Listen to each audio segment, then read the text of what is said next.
Turkeys take center stage this time of year on the Full Quiver Farm. In this family-run business, Scott and Anita Wilson, along with their 9 children, work to turn out a product that harkens back to the good old days. We have, a number of older folks who come and buy from us, and they say, this tastes like the chicken that Grandma used to make, and it tastes like, it reminds me of the bacon we had when I was little. Turkeys are for sale here just once a year. Part of that is because of the Wilsons' approach. It took about 11 months to raise this year's class of 350 broad-breasted white turkeys.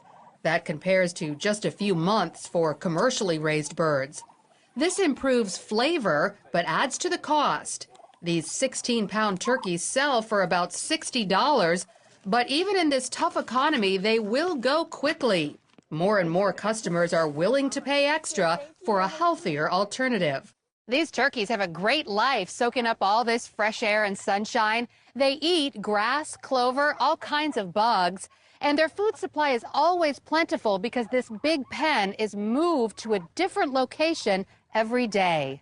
The Wilsons like to refer to these as pasture-raised turkeys, not free-range. They say the term free-range is misleading because according to the USDA, producers only need to provide access to outside, which means cooped-up turkeys can merely be given a tiny door they never even go through. Birds can be raised in a big metal building and be able to range around on the floor, and that's free range with a little patio to the outside. Likewise, the USDA says organic turkeys must be allowed to go outside, not be given antibiotics or growth hormones, and eat chemical-free feed.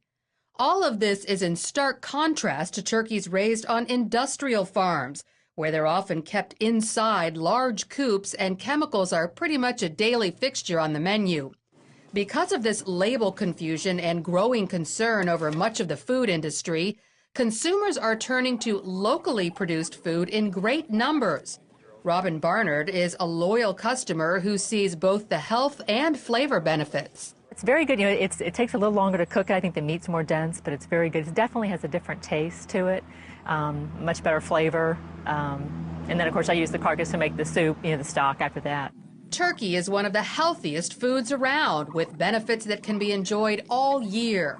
Those include reduced LDL or bad cholesterol, lean protein, niacin, vitamins B6, B12, and zinc.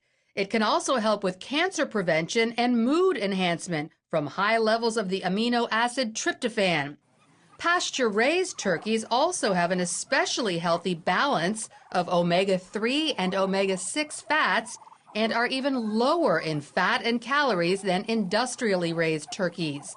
The demand for local, natural food is increasing so rapidly, the Wilsons are trying to spread the message and encourage other people to start their own small farm. The Wilsons were city folk just 8 years ago, eating lots of processed food. 4 of the kids had asthma, which the Wilsons say disappeared when they stopped eating food laced with chemicals. I started adjusting their diet and reading about them adjusting their diet, and we saw those changes. And so we started coming to the conclusion, well, if that's the case, where are we going to find this food?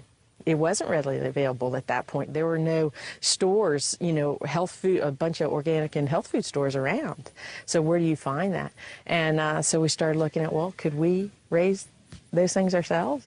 In addition to farming, they also learned lots of other people were yearning for a clean diet, too. As we started to raise it for ourselves and then let our friends try, and, it grew very quickly. For a startup business, within about 3 or 4 years, Scott was able to leave his full-time job.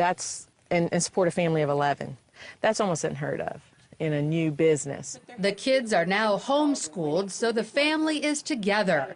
They get lots of exercise and have plenty of responsibility, including nurturing what will be the main course for hundreds of Thanksgiving dinners. Lori Johnson, CBN News.